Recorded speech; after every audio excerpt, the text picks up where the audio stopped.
Genesis chapter 12. God's call to Abram chapter 12. God's call to Abram 1. Now the Lord had said unto Abram, Get thee out of thy country, and from thy kindred, and from thy father's house, unto a land that I will show thee.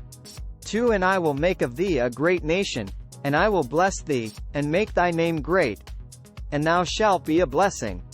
3. And I will bless them that bless thee, and curse him that curseth thee, and in thee shall all families of the earth be blessed. 4. So Abram departed, as the Lord had spoken unto him, and Lot went with him. And Abram was 75 years old when he departed out of Haran. 5. And Abram took Sarai his wife, and Lot his brother's son, and all their substance that they had gathered, and the souls that they had gotten in Haran, and they went forth to go into the land of Canaan, and into the land of Canaan they came. 6. And Abram passed through the land unto the place of Sichem, unto the plain of Moreh. And the Canaanite was then in the land. 7. And the Lord appeared unto Abram, and said, Unto thy seed will I give this land. And there builded he an altar unto the Lord, who appeared unto him. 8. And he removed from thence unto a mountain on the east of Bethel, and pitched his tent, having Bethel on the west, and Hai on the east. And there he builded an altar unto the Lord, and called upon the name of the Lord. 9. And Abram journeyed, going on still toward the south.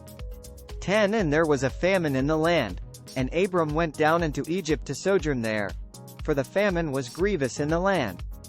11. And it came to pass, when he was come near to enter into Egypt, that he said unto Sarai his wife, Behold now, I know that thou art a fair woman to look upon.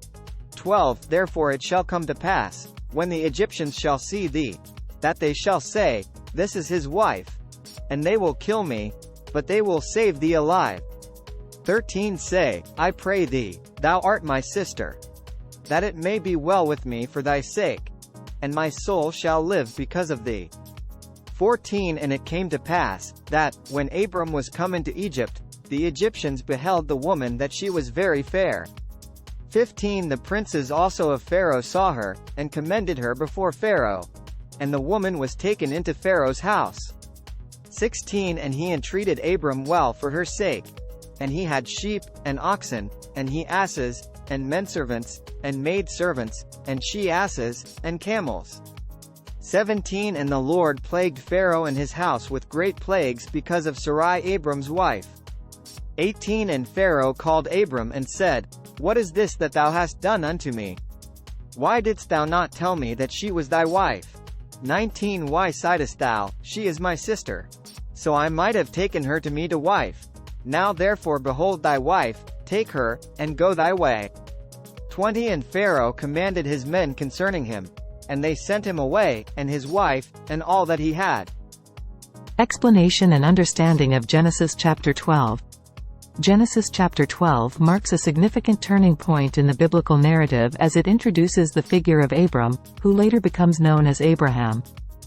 This chapter narrates God's call to Abram, the promise of a covenant, and Abram's journey to Egypt.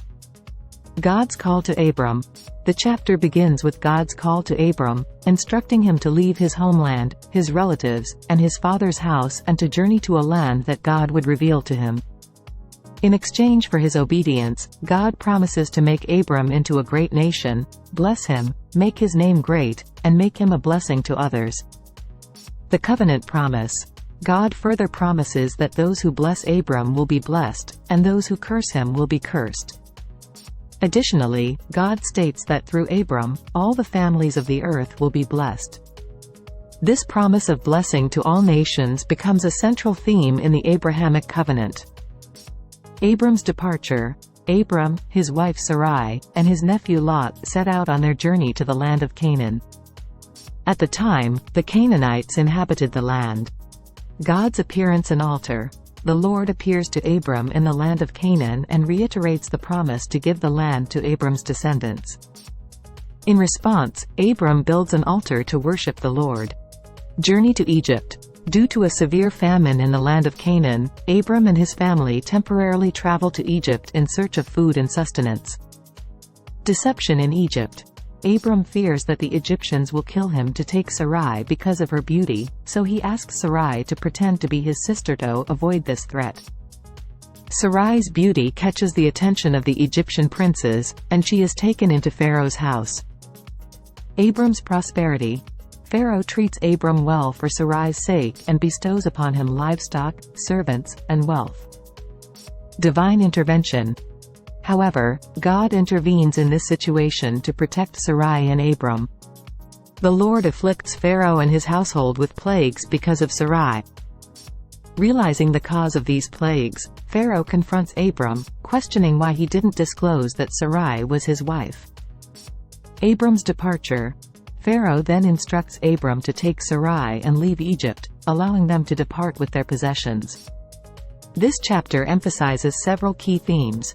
Divine call. Abram's story begins with a divine call to leave his homeland and embark on a journey of faith. This call initiates God's covenant with Abram, which will have profound implications for his descendants and the world. Covenant promise. God's promise to Abram is central to the biblical narrative.